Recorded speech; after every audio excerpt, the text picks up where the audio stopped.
संघर्ष संघर्ष संघर्ष। अब इधर देखिए, अब जो नहीं जानते अभी से मेरा चैनल है उसके ऊपर ओके करो, सब्सक्राइब करो और मेरे से जुड़े रहो। थोड़ा जोर से।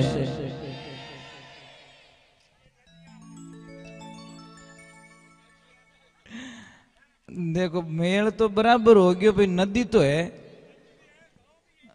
गांव भी है ना। चलो राधे राधे, थोड़ा जोर से बोले।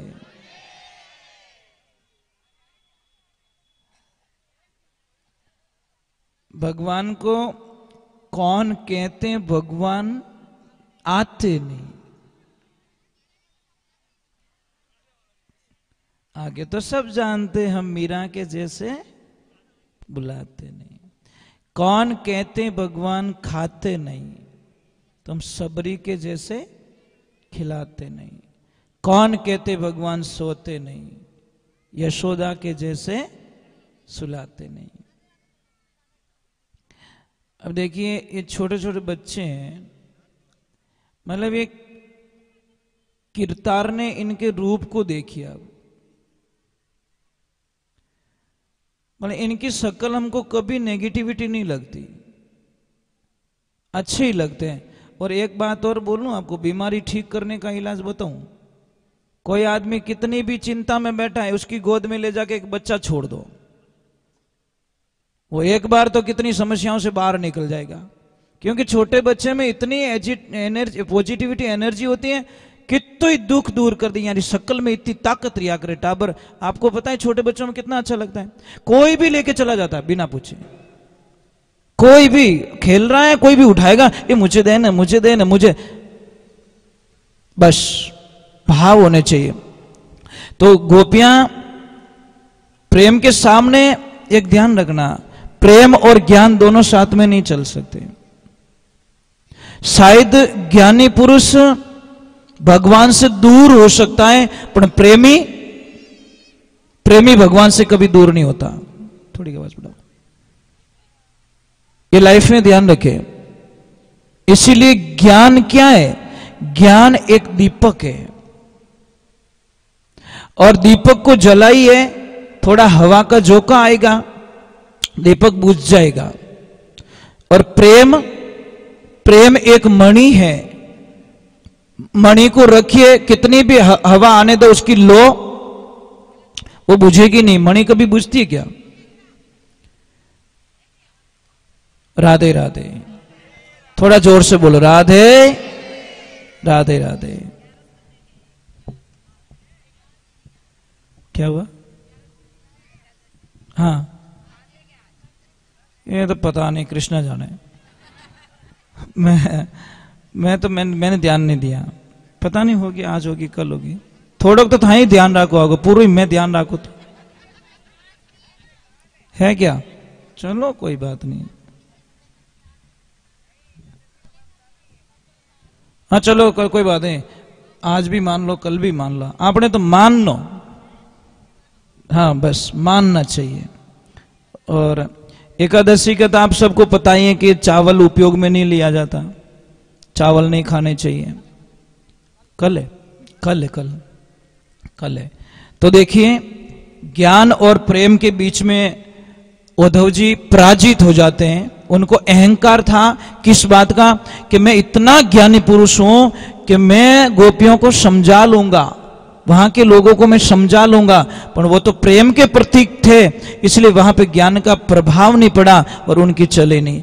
अब वो वापस निकल गए, और जैसे ही आते हैं तो भगवान को तो पता ही था, भगवान ने आते ही उद्धव जी को क्या बोला? आइए आइए ज्ञानी पुरुष आइए।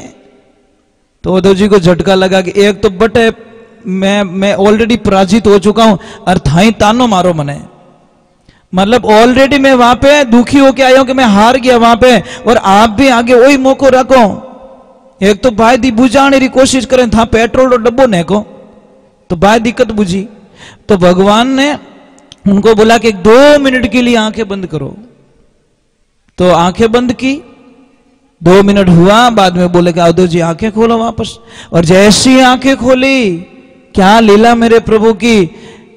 राधा रानी पास में खड़ी है, सारी गोपी गोपिकाएं सारे वहां खड़े हैं। तो उद्धव जी को समझा दिया कि मैं खुद ही राधा हूं, भक्ति रूपी राधा हूं, और मैं खुद ही वहां पे रहे। सब मेरी एक लीला है, माया है, मेरे से कोई ये अलग है ही नहीं, ना तो आप अलग हो ना मैं अलग हूं। इधर थोड़ी एक दुविधा हो जाती है।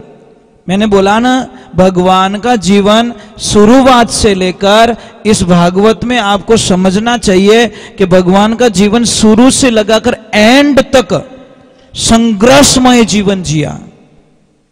मतलब कोई तो दिन निकला होगा कि उन्होंने शांति से जीवन जी लिया, कोई दिन, मतलब शायद संघर्ष संघर्ष संघर्ष।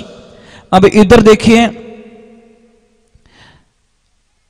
कंस की दोनों पत्नियां, उन्होंने अपने भाई से शिकायत कर ली। किससे? जरासंध से, कि भाई हमारा सुहाग उजाड़ दिया उस कृष्ण ने। अस्थि और प्रस्ति थी, दोनों ने जाकर शिकायत की। भाई को इतना गुस्सा आया, इतना गुस्सा आया कि 23 यक्षोहणी सेना लेकर मथुरा पे आ गया कि अभी तो कृष्ण का एंड है, बस दूसरा कुछ नहीं है। पर भगवान तो भगवान है। बलराम जी ने बोला कृष्ण युद्ध कैसे करेंगे? कि भैया युद्ध तो हमको करना ही है, सबका विनाश तो करना ही है, पर एक काम हमको करना पड़ेगा। क्या? कैसे? कि हम सबको मार देंगे, जरासंध को मारना नहीं है। अगर जरासंध को मारेंगे तो मामला गड़बड़ हो जाएगा। कैसे? कि जरासंध को हम छोड़ देंगे तो उसको गुस्सा आएगा, फिर बचे हुए राक्षसों को लाएगा, फिर हम मारेंगे, फिर लाएगा, फिर हम मारेंगे, क्योंकि हम तो ये काम करने के लिए आए, और जरासंध हमारा निमित्त बनेगा। उद्धार करेंगे, उनको लाना ही पड़ेगा, क्योंकि वो उसको जिंदा छोड़ेंगे तो लाएगा, उसको मार दे तो लाएगा कौन? वो फिर जाएगा, फिर प्रतिशोध की ज्वाला उसके दिमाग में रहेगी, फिर आएगा, फिर हम मारेंगे, उसको बार बार छोड़ते रहेंगे। और इसी बीच में जरासंध की पूरी सेना को नष्ट कर दिया जाता है, फिर उसको छोड़ दिया जाता है, और फिर वो वापस जाके अपने प्लान में लग जाता है। इधर कालियावन, देखो मैं क्या बोल रहा हूं, एक पीछा नहीं छूट रहा है, दूसरा पीछे आ रहा है। तो भगवान ने अब मारे किससे उसे? अब रक्षा तो करनी थी, रक्षा करने के लिए कुछ नया करना था, लोगों को वहां रखना नहीं था, सुरक्षित नहीं थे। तो भगवान ने किसको बुलाया? विश्वकर्मा भगवान को। और विश्वकर्मा भगवान को बुला के बोला कि एक ऐसी नगरी की रचना करो, ऐसी नगरी बनाओ जहां पे हमारी ये नगरी सुरक्षित हो सके। और पानी में जाकर विश्वकर्मा भगवान ने द्वारका की रचना की, तैयार कर दी। तैयार करने के बाद में जो मथुरा से गुफा के माध्यम से सारे लोगों को वहां भेज दिया गया, माया के माध्यम से भेज दिया गया। वहां पे जाने के बाद में सुबह का टाइम होता है, लोग उठते हैं, अंदाज लगाते हैं मैं यहाँ पे कैसे हूं, मैं यहाँ पे कैसे हूं, मैं यहाँ पे कैसे हूं। तो महाराज कोई इधर भाग रहा है, कोई इधर भाग रहा है, कोई इधर भाग रहा है, गेट नहीं मिल रहा है। तो सारे लोगों ने चिल्लाना शुरू कर दिया, अरे द्वार कहां है, द्वार कहां है, द्वार कहां है। उसी दिन से उसका नाम पड़ गया द्वारका। बस वो द्वार के चक्कर में द्वारका हो गया। अब इधर कालियावन आता है तो उसको भी मारना जरूरी। अब कुछ भी नहीं कृष्ण के पास में, तो उन्होंने एक युक्ति सुझाई कि दुश्मन आ रहा है, भगवान आगे दौड़ते गए, दौड़ते गए, दौड़ते गए, दौड़, एक भयंकर जो जंगल में गुफा थी, उस गुफा में चले गए। और वहां के मुचकंद नाम का राक्षस वो थे, देव, वहां पे सो रहे थे। तो उन्होंने, भगवान ने एक लीला रची कि ये बीच में है, इसको उठाएंगे, और इसको वरदान दिया गया है, क्योंकि वो देवताओं की रक्षा करने के लिए त्रेता युग से आए थे। तब से देवताओं से मांगा कि मैं थोड़ा सोना चाहता हूं। तो उन्होंने बोला मुझे डिस्टर्ब नहीं करना चाहिए, उस गुफा में सुला दिया, और त्रेता में सोया, और उठा कब? द्वापर में। एक युग बीत गया, पर उनको एक वरदान था कि जैसे ही वो उठेगा, आंख खोलेगा, सामने जो भी होगा वो सारे नष्ट हो जाएंगे, आंख की दृष्टि से सारे मारे जाएंगे। तो भगवान ने युक्ति लगा दी कि मैं क्यों लड़ाई करूं, इनके वो दुश्मन सो रहा है, ये आएंगे, उसको छेड़ेंगे, उठाएंगे। और वही हुआ, भगवान तो आगे निकल गए, वो सो रहा है तो उन्होंने बोला हाँ ये रहा, ये इसको उठाओ, कौन है ये। और जैसे ही उठाया, आंखें खोलते सबका काम तमाम हो गया। भगवान आए, फिर बाद में उसको पूछा कौन हो मैं, वो हूं मैं वो, फिर बाद में बोला प्रभु मुझे मोक्ष चाहिए, मुझे कुछ नहीं चाहिए। फिर भगवान वहां पे उनका मोक्ष करते हैं। तो भगवान की लीलाएं कितनी गाएंगे हम लोग, कितनी लीलाएं, किसको कहूं कहां लग वर्णूं। भगवान की लीला गाते गाते गाते गाते हमारे जीवन काल का अंतिम समय आ जाएगा, पर हम भगवान की लीला नहीं गा सकते। राधे, थोड़ा जोर से बोलो, आवाज नहीं आ रही पीछे से। एक मेरी प्रार्थना रहेगी, करोगे? आपको हमेशा खुश रहना है? सुबह से लगा शाम तक एकदम खुश रहना चाहते हो? पक्का? तो मैं आपको एक तरीका बताता हूं। सुबह उठते ही एक तो किसी का मुंह मत देखा करो। तो पचे कई लोग बोले महाराज कहीं भीत देखो, भाई कोई जो नेगेटिविटी वाले हमको ऐसे ही प्रश्न करते तो देखो कहीं। अरे मैं ये नहीं कह रहा हूं हेमुटो ही नहीं देखना, मेरी बात पूरी नहीं होती तब तक तो काम चला देती सरकार। सुबह उठते ही 2 मिनट के लिए अपने बिस्तर पे बैठ जाओ। अगर आप उत्तर दिशा में सिर करके सो रहे हो तो साहब बड़ी बीमारी के कारखाने बन जाओगे आप। पश्चिम दिशा में आपका सिर होगा तो भी आपको एनी टाइम कुछ न कुछ नुकसान होगा। आपका सिर होना चाहिए पूर्व या दक्षिण। समझ में आ रहा नहीं? या तो दक्षिण में मुंह करके सिर करके सोना चाहिए, या फिर आपको पूर्व दिशा में जिधर से सूर्य भगवान निकलते हैं उस दिशा में सिर करके सो। आपकी बहुत अच्छी समस्या खत्म हो गई। एक जो घर में पिलर होता है, आडो पिलर हमें नहीं है, क्या कहते हैं उसको, बीम, बीम, उसके नीचे कभी मत सोया कीजिए।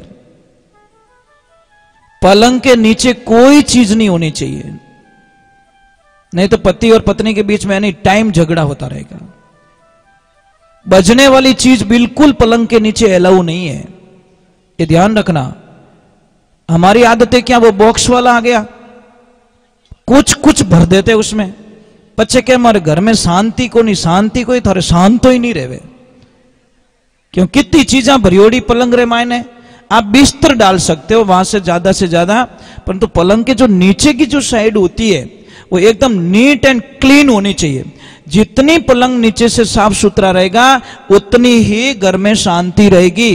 अगर पति और पत्नी दोनों के बीच में छोटी छोटी बातों पे झगड़ा हो रहा है तो कुछ मत करो, हंस और हंसनी का जोड़ा वाला फोटो आप अपने रूम में लगा दीजिए दीवार पे। उठते ही वो जोड़ा दिखे, आपके दोनों प्रेम के प्रतीक बन जाओगे। अगर किसके घर में धन की कमी है तो सिंगल हंस का जो पोज आता है, फोटो आता है, आप बोलोगे फोटो से क्या होगा? फोटो से बहुत कुछ हो जाता है, आप कल्पना नहीं कर सकते। सिंगल हंस का जोड़ा आता है, सिंगल हंस, डबल नहीं होना चाहिए। जिसको धन की कमी है वो सिंगल हंस, उसको पूर्व और उत्तर की दीवार पे बीच में आप कहीं पे भी लगा सकते हो, बैठक रूम में लगा सकते हो, अपने हॉल में लगा सकते हो। या फिर परिवार में छोटी छोटी बातों पे झगड़ा होता है तो पूरे परिवार की एक फोटो खिंचवाओ, पूरे परिवार की, छोटे बच्चों की, आपकी, पर 1 सेकंड के लिए मुस्कुरा जाना, और नहीं हंसना हो तो कोई गिली गिली कर दीजिए पड़ोसी, ताकि वो 1 सेकंड के हंस जाए और फोटो। एक ध्यान रखिए, कैमरा होता नहीं, कैमरा कभी झूठ नहीं बोलता। एक कोई दादाजी फोटो खींचा, फोटो वाला क्या हटा तो कि कहीं रियो कि तने 1 रुपयो नहीं दूं, कि क्यों, कि मारो फोटो एडो क्यों आयो? जने वो फोटो वाला क्यों, दादा मैं फोटो खींचो ने, जने पाडा जीव थे उबा, मैं को उबो नहीं, मार कैमरा रो कहीं कसूर, जैसा था वैसा कैमरे ने पकड़ लिया। तो एक ध्यान रखे, 1 सेकंड के लिए हंस जाओ, सबका मुस्कुराता हुआ फोटो आना चाहिए। और वो फोटो बड़ी फ्रेम में मंडाकर आपके मेन हॉल में आप लगा दीजिए। आप लगा के मुझे वापस बोलना कि गुरुजी हमारे घर में देखो ऑटोमेटिकली शांति हो गई है। आप कल्पना, पर फोटो सब हंसतोड़ा आना चाहिए, नहीं तो 2-4 दिन पहले प्रैक्टिस करो, ट्यूशन जाओ हंसने के लिए। सिंगल हंस का फोटो लगाइए। और एक नंबर दीवार घड़ी कभी भी घर में बंद नहीं होनी चाहिए, नहीं तो आपके धंधे की बर्बादी निश्चित है, कोई दुनिया की ताकत नहीं टाल सकती। अगर दीवार घड़ी बंद आ रही है तो आपको धंधे में, आपके जीवन की गति को रोकेगी दीवार घड़ी। कई लोग क्या करते हैं, हम घड़ी यहाँ करे बाबड़ो कांटो 5,000 जावे क्यों छेल बड़ी उड़ो घनी ताकत करे मैं जाना चाहूं पण वो के है ही कोनी पावर पाछो आधो पछी के मार धंधा रे माने अचानक असर आ गयो आनो ये महाराज घड़ी बंद पड़ी है घर पे और घड़ी तो एक बहुत धंधे की प्रतीक होती है। अगर घर के सामने ये जो मोरपंखी आती है ना मोरपंखी पौधा अगर वो दोनों तरफ लगा दो ना आप कल्पना भी नहीं कर सकते। आप 2 गमले लगा दीजिए आप। अब बहुत बगीचा में आती है जी बहुत सारा पौधा मोरपंखी आती है मस्त एकदम विद्या की देवी कहते हैं उसको हम क्या कहते हैं। हाँ हम बच्चे थे तो हमारी बुक में उसका पत्ता तोड़ के रखते थे है ना वो विद्या की देवी वो दोनों तरफ एक इधर लेफ्ट और एक राइट बाहर निकलते हैं ना तो उनका दर्शन कीजिए। देखिए ये पेड़ पौधे होते हैं इतनी ताकत होती है इनमें कल्पना नहीं कर सकते हो। अगर किसी भी मुझे दादाजी ने कल एक प्रश्न किया था कि गाय भैंस को जब वो डिलीवरी होती है तो उनको कई बार फूल की प्रॉब्लम हो जाती है समस्या आ जाती है बहुत पैसा खर्च करना पड़ता है बेचारी तकलीफ होती है। तो आपको नॉर्मली इलाज बताता हूँ बड़लो आवे ना बड़लो कहीं के वो वट वृक्ष का मैं हिंदी में बोल देता हूं क्योंकि बाहर भी देख रहे लोग। वट वृक्ष का जो पौधा होता है उसकी 5 से 250 ग्राम पत्तियां ले लो आप हरी पत्तियां उसको मिक्स करके एक 100-150 ग्राम देसी गाय का घी उसमें मिलाकर 1-2 चम्मच हल्दी डाल के उसको खिला दीजिए। महाराज इतना बढ़िया इलाज आप कल्पना नहीं कर सकते कल्पना भी नहीं कर सकते। अगर किसी गाय भैंस किसी को भी चोट लग गई है और वो ठीक नहीं हो रही है एक साइकिल का पुराना टायर लीजिए उसको जला दीजिए उसका जो पाउडर होता है उसको ले लीजिए और उसको कपड़े में छान लीजिए उसमें 100 ग्राम देसी गाय का घी डाल दीजिए और 50-100 ग्राम देसी हल्दी डाल दीजिए मलम बना के वो लगाइए 5-10 दिन में तो घाव ठीक हो जाएगा। कितना भी घाव पड़ जाए एकदम ठीक हो जाएगा आपको पता ही नहीं है। बहुत सारी चीजें होती है हमारे साथ में होती है हमारे पास में होती है पर ज्ञान नहीं है और नहीं होने के कारण हम बहुत सारी समस्या होती है। अगर किसी भी बच्चे को पढ़ाई में मन नहीं लग रहा है तो आप दक्षिण और पूर्व की दिशा में उस बच्चे को वहां पे अध्ययन कराओ बच्चा बड़ा होशियार होगा पढ़ाई में मन लगेगा। समझ में आ रहा है नहीं आ रहा कपूर। हाँ घोड़े के लिए इलाज है मैं बताऊंगा आप भाई आप नाच रहे तो आपको बताना भी जरूरी है। गोडा तो अटी दुका ऊपर से याद करो। हाँ राधे थोड़ा जोर से बोलो।